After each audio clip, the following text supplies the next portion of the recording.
Assalamualaikum warahmatullahi wabarakatuh. Salam sejahtera untuk kita semua. Perkenalkan, nama saya Tifa Paramita.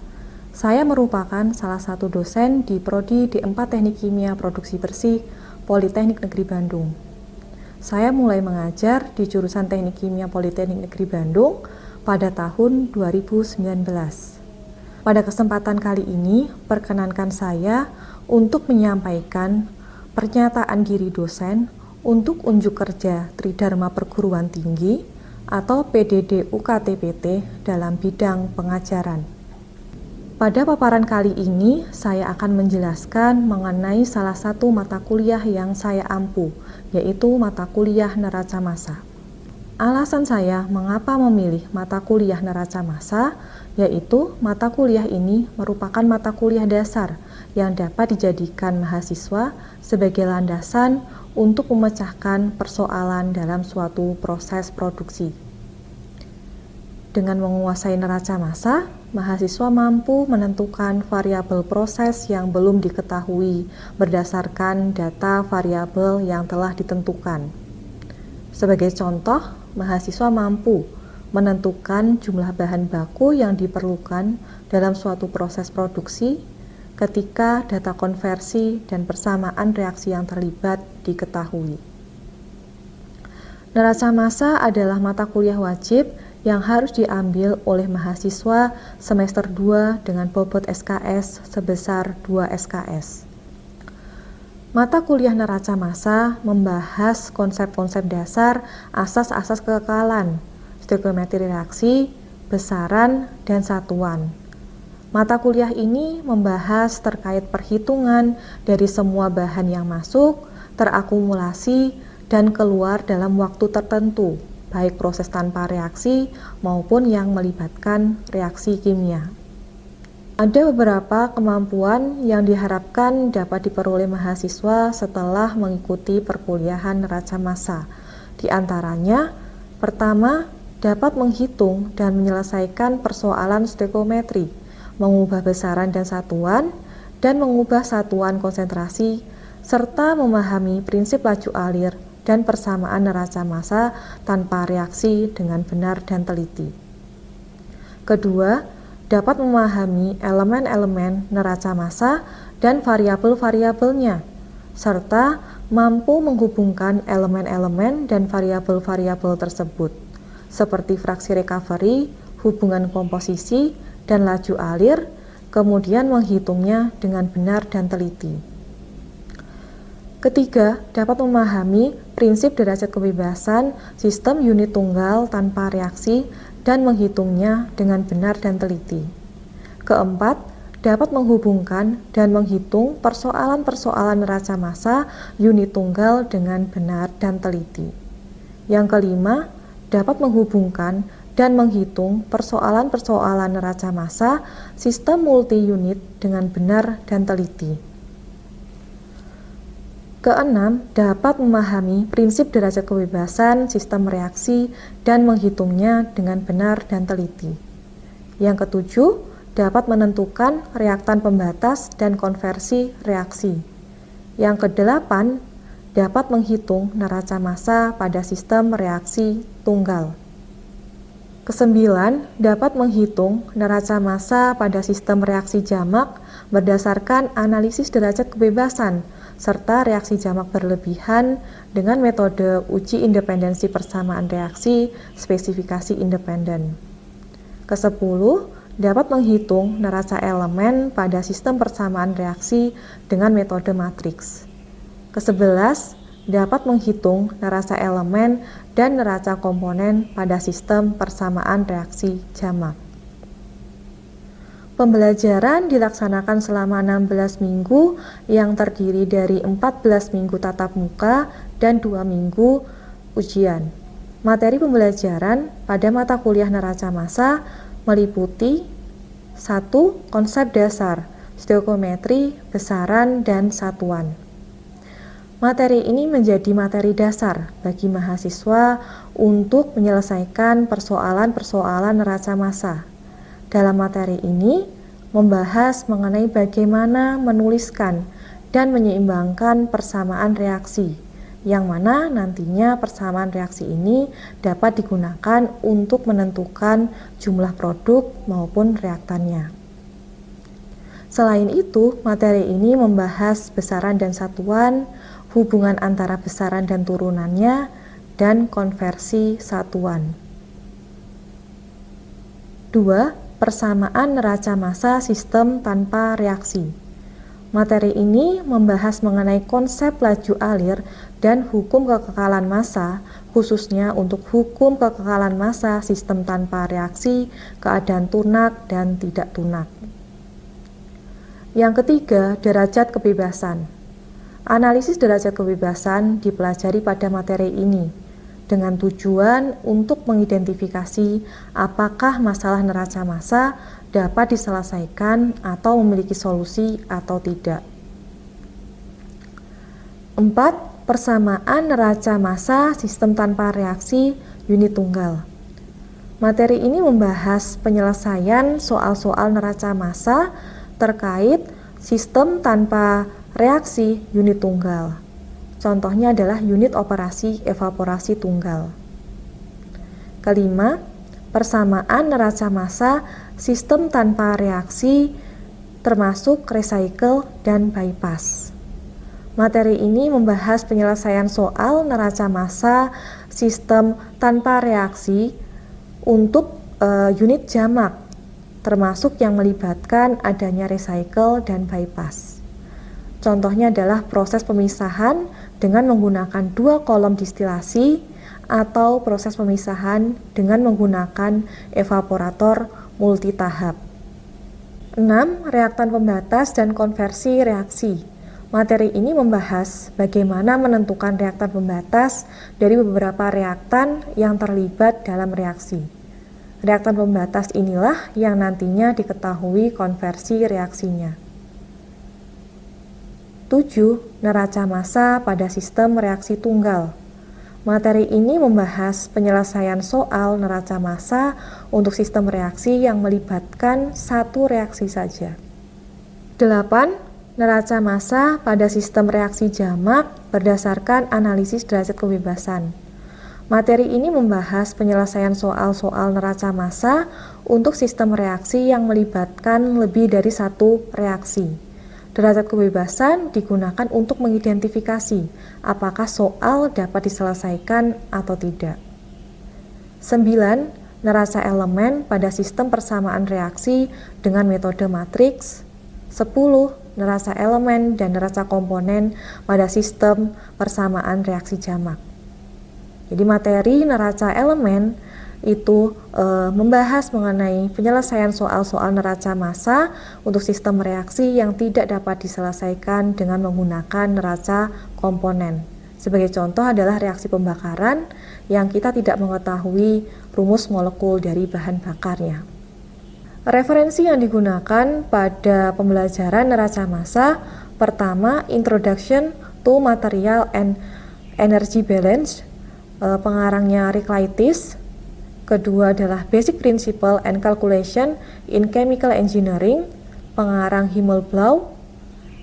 Yang ketiga adalah Elementary Principle of Chemical Processes, pengarang Felder and Rousseau. Keempat adalah Neraca Massa dan Energi, Sistem Pemproses Teknik Kimia, pengarang Heri Susanto. Sistem pembelajaran yang diterapkan pada perkuliahan neraca massa adalah sistem DAA, Delivery, Interaction, dan Assessment. Pada tahap delivery merupakan proses penyampaian materi pembelajaran kepada mahasiswa agar materi dapat diterima dengan baik. Aspek delivery pada mata kuliah neraca massa meliputi pembagian bahan ajar berupa PowerPoint dan textbook kepada mahasiswa yang diberikan sebelum perkuliahan dimulai. Hal tersebut bertujuan agar mahasiswa dapat mempelajari terlebih dahulu materi yang akan disampaikan. Kemudian, dosen menyampaikan materi pembelajaran di kelas secara tatap muka atau tatap maya sehingga mahasiswa dapat menerima baik materi yang disampaikan tersebut. Interaction merupakan suatu proses interaksi yang terjalin antara dosen dengan mahasiswa untuk mencapai capaian pembelajaran. Aspek interaksi antara dosen dan mahasiswa dapat melalui diskusi selama perkuliahan berlangsung. Asesmen merupakan proses penilaian untuk mengetahui kemampuan mahasiswa secara objektif dalam menerima materi pembelajaran. Aspek asesmen pada mata kuliah neraca massa terdiri dari pemberian tugas, kuis, dan ujian. Pemberian tugas bertujuan untuk memperdalam pemahaman mahasiswa terkait materi yang diberikan. Tugas akan diberikan di setiap akhir pembahasan suatu topik perkuliahan. Pemberian kuis dapat dilakukan secara mendadak ataupun terjadwal dengan bahan kuis diambil dari materi yang sudah dibahas. Dalam rencana pembelajaran semester, kuis dilaksanakan tentatif. Metode pembelajaran neraca massa merupakan kombinasi dari metode ceramah dan metode pembelajaran berbasis masalah. Ceramah dilakukan dengan menyampaikan materi melalui 3 bagian, meliputi bagian pendahuluan, penyajian pokok-pokok materi, dan penutup. Materi yang disampaikan bertujuan untuk menambah pengetahuan mahasiswa sebelum menyelesaikan suatu studi kasus. Mahasiswa dapat dilibatkan secara aktif dalam metode pembelajaran ceramah, sebagai contoh adanya tanya jawab mengenai review materi sebelumnya, maupun pada saat penyajian pokok-pokok materi. Metode pembelajaran yang diterapkan lainnya adalah metode pembelajaran berbasis masalah. Pembelajaran berbasis masalah adalah model pembelajaran yang melibatkan keaktifan mahasiswa untuk selalu berpikir kritis, selalu terampil dalam menyelesaikan suatu permasalahan. Metode pembelajaran berbasis masalah dilaksanakan dengan memberikan studi kasus, kemudian diselesaikan dan didiskusikan bersama dengan mahasiswa di kelas. Sistem penilaian terbagi menjadi 3 bagian, tugas dengan bobot 30%, ujian tengah semester dengan bobot 35%, ujian akhir semester dengan bobot 35%. Hasil akhir dari penilaian itu nantinya akan dikonversi ke nilai huruf. Kriteria penilaiannya adalah sebagai berikut.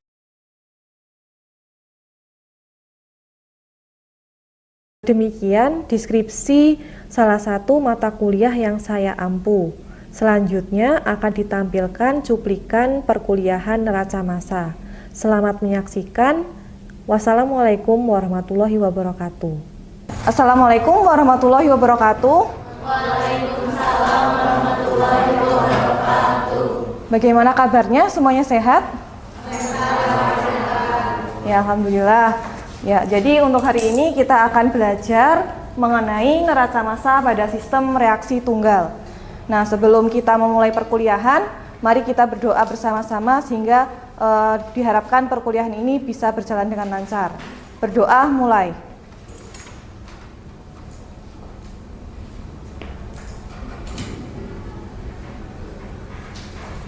Doa selesai. Baik, jadi untuk hari ini kita akan belajar mengenai neraca massa pada sistem reaksi tunggal. Nah, sebelum kita menginjak ke materi, jadi kita review dulu untuk materi pada minggu lalu. Pada minggu lalu kita sudah membahas mengenai laju reaksi, kemudian konversi reaksi, dan yang terakhir adalah reaktan pembatas. Nah, untuk laju reaksi, apakah ada yang tahu bagaimana cara menentukan laju reaksi? Silahkan. Ada yang bisa menjelaskan?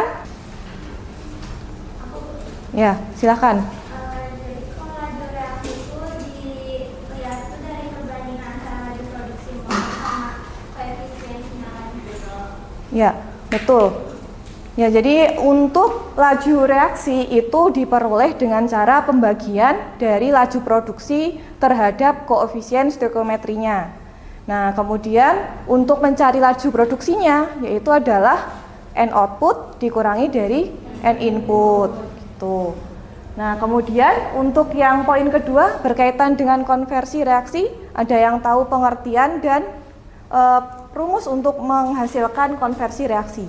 Silahkan. Ya. Konversi reaksi ukuran dari fraksi reaktan yang bereaksi.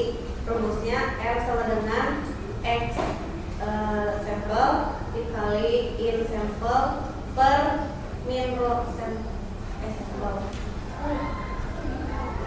min tau S. Ya. Selain itu ada yang bisa menambahkan? Silahkan. Buat rumusnya X sampel sama dengan in input sampel, pembagian dari in input sampel dikurangi n output sampel dibagi n input sampel. Ya.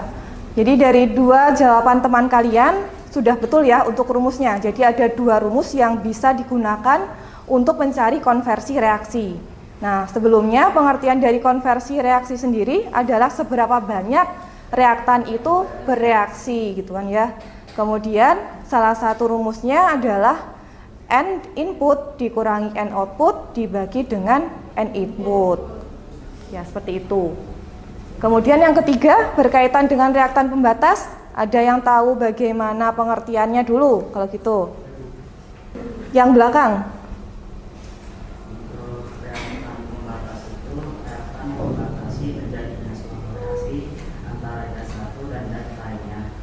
Jadi merupakan reaktan yang akan habis terlebih dahulu. Untuk menentukan yang dihitungnya dulu persamaannya N dibagi yang pada 9 itu minus. Jadi nilai paling kecil merupakan reaktan pembatas. Ya, betul ya. Jadi udah dibahas semua ini sama teman kalian.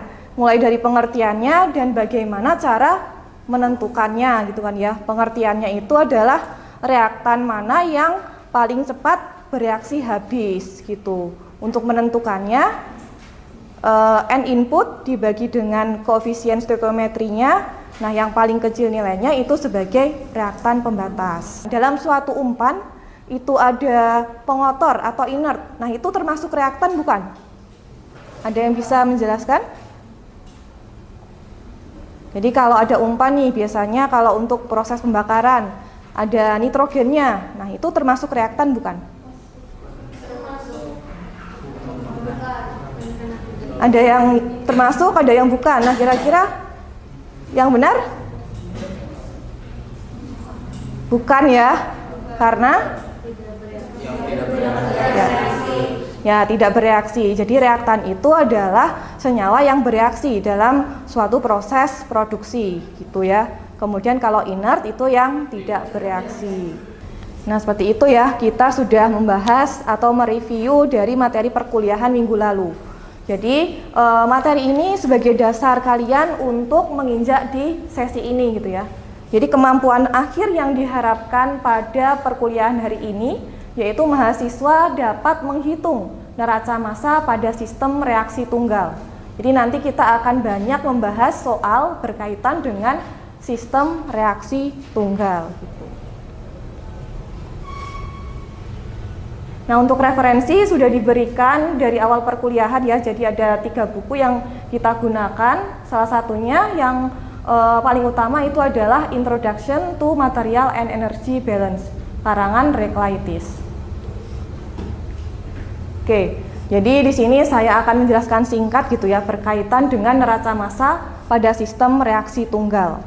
Kalau kita lihat ini ada suatu kotak berwarna coklat ya yang mengindikasikan suatu sistem reaksi tunggal. Jadi di dalam sistem ini ada suatu proses reaksi atau suatu proses produksi. Nah, reaksinya kita tuliskan sebagai A plus B sama dengan atau menjadi C plus D gitu ya. Jadi A dan B itu merupakan reaktan, kemudian C dan D itu adalah hasil atau produknya. Nah, jadi kita sudah mematok gitu ya bahwa ini adalah sistemnya. Kemudian garis putus-putus berwarna merah ini merupakan batasan sistem. Jadi kalau yang ada di luar batasan sistem merupakan lingkungan gitu ya. Kemudian ketika ada aliran masuk sistem dinamakan input ya. Kemudian yang keluar sistem dinamakan output. Nah, kemudian kalau kita membuat persamaan neraca komponen, maka N output sama dengan N input plus tau atau koefisien stoichiometri kali R-nya adalah laju reaksi gitu. Nah, ini sebagai contoh nih, kalau untuk produk C, jadi N output C sama dengan N input C plus tau kali R, yang mana taunya itu diganti menjadi C kecil. Nah, coba kalian cari untuk ND out, NA out, dan NB out gitu. Nah, kemudian kalau sudah ada yang bisa maju ke depan untuk menuliskan. Silahkan. Ya. Nah, dari jawaban teman kalian, sudah betul atau sama tidak? Ya, sama ya. Jadi di sini kalau sampel atau senyawanya itu sebagai produk gitu ya. Jadi C dan D itu sebagai produk ya. Jadi untuk koefisien reaksinya itu bernilai positif. Kemudian kalau A dan B itu merupakan reaktan sehingga koefisien reaksinya itu bernilai negatif. Jadi di sini diberikan negatif ya, negatif AR dan negatif B kali R gitu. Silahkan, ada yang ditanyakan? Ya. Berarti kalau untuk koefisien produk itu tuh pasti negatif. Koefisien produk. Ya itu kan. Reaktan. Ya. Itu pasti negatif. Ya betul. Jadi untuk koefisien reaktan itu pasti negatif karena reaktan itu kan semakin lama semakin berkurang ya. Karena terkonsumsi membentuk produk. Kemudian untuk koefisien stoichiometri produk itu akan bernilai positif karena semakin lama akan semakin banyak gitu kan ya, karena dari reaksi di reaktan tersebut ya. Sudah jelas ya? Ya. Superfosfat yang mana direaksikan kalsium fosfat dan asam sulfat. Untuk reaksinya adalah sebagai berikut, yang mana kalsium fosfat direaksikan dengan asam sulfat menghasilkan superfosfat dan juga kalsium sulfat. Nah, di sini dijelaskan bahwa bahan bakunya terdiri dari 10 ton per hari kalsium fosfat, yang mana kandungan pengotornya adalah 10% massa. Jadi pengotor tadi merupakan senyawa inert ya, yang tidak bereaksi. Kemudian selanjutnya untuk larutan asam sulfat juga sebagai bahan bakunya sebanyak 7,5 ton per hari dengan kadar 80%. Konversi reaksi 90%. Yang pertama adalah tentukan blok diagram proses dan buat derajat kebebasannya. Yang kedua, reaktan pembatasnya apa? Dan yang ketiga, hitung laju alir senyawa keluaran reaktor. Gitu ya. Jadi seperti ini contoh soal studi kasusnya. Ya, jadi saya bantu untuk mengerjakan yang blok diagram prosesnya agar kalian lebih memahami soal yang diberikan. Jadi di sini ada sebuah reaktor yang mana inputnya berupa apa? H3PO4 2 kali. Kemudian ada juga pengotor 10%. Jadi yang Ca3PO4 2 kali sebanyak 90%. Produknya apa saja?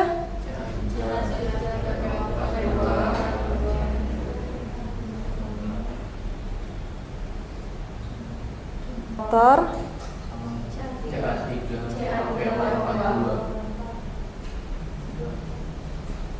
ya.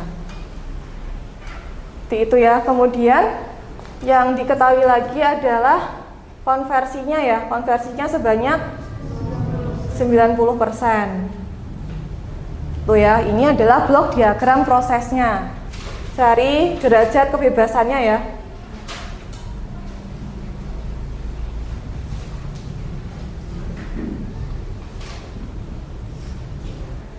Yang pertama adalah variabel aliran independen sebanyak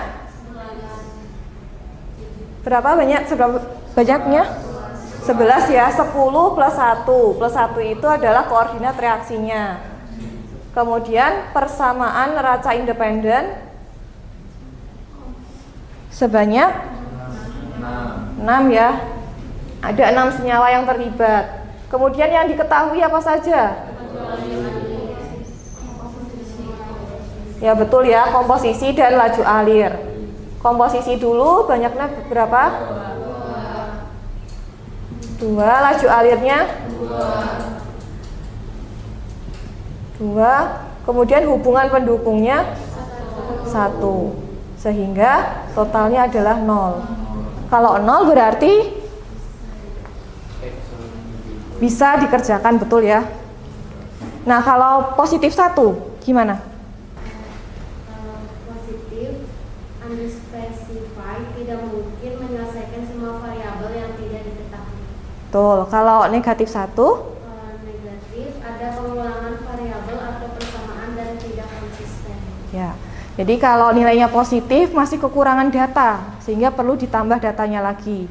Kemudian kalau negatif itu kebanyakan data, jadi harus ada data yang dieliminasi atau dihilangkan. Seperti itu. Nah, selanjutnya di sini kalian coba cari reaktan pembatasnya.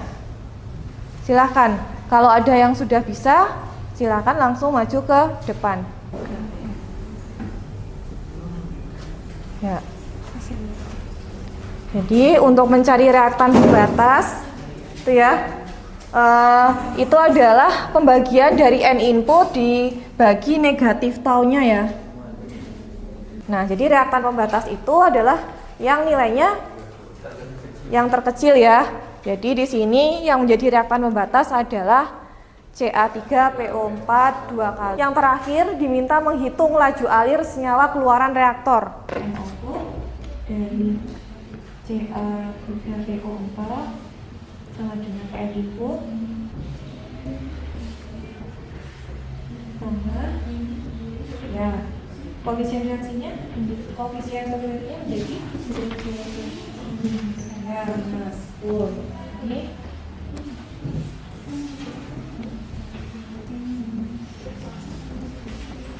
Minusnya berapa? Ini kan reaksinya ada tuh. Reaksinya bukan koefisien reaksi atau koefisien fermentasi dari Ca3PO4 2 kali adalah 1. Ya, jadi sudah dikerjakan oleh teman kalian ya untuk laju alir keluarannya. Jadi kalau kita lihat di sini untuk mencari laju alir keluaran itu kalian perlu merumuskan dulu neraca komponennya ya. Neraca komponennya, kemudian kalian bisa mencari N output dari Ca3PO4 2 kali karena di sini konversinya sudah diketahui 90%. Jadi nanti N outputnya diketahui, selanjutnya data ini bisa digunakan untuk mencari laju reaksinya. Gitu ya.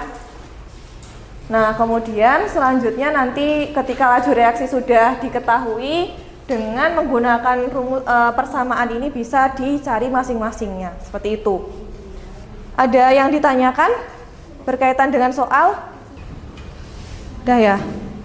Sudah cukup jelas ya. Kesimpulan dari pertemuan hari ini, langkah untuk menyelesaikan perhitungan neraca massa pada sistem reaksi tunggal itu kita harus buat blok diagram prosesnya.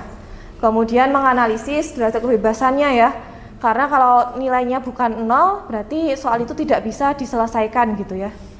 Baru kemudian menggunakan neraca komponen untuk menyelesaikan soal tersebut. Seperti itu tahapannya, seperti itu. Kemudian contohnya sudah kita kerjakan di studi kasus. Nah, selanjutnya ini ada tugas. Jadi tugas ini kalian kerjakan, kemudian dikumpulkan di e-learning ya. Jadi ini sebagai tugas, harapannya bisa meningkatkan pemahaman kalian berkaitan dengan materi yang diberikan. Kalian juga bisa membaca buku atau textbook yang sudah dipaparkan di awal tadi gitu ya, untuk menambah pengetahuannya. Nah, jadi sebagai penutup, jadi tujuan pembelajaran kita sudah bisa tercapai ya, kalian bisa menyelesaikan neraca massa untuk sistem reaksi tunggal. Nah, untuk materi minggu depan kita akan membahas mengenai neraca massa untuk sistem jamak gitu.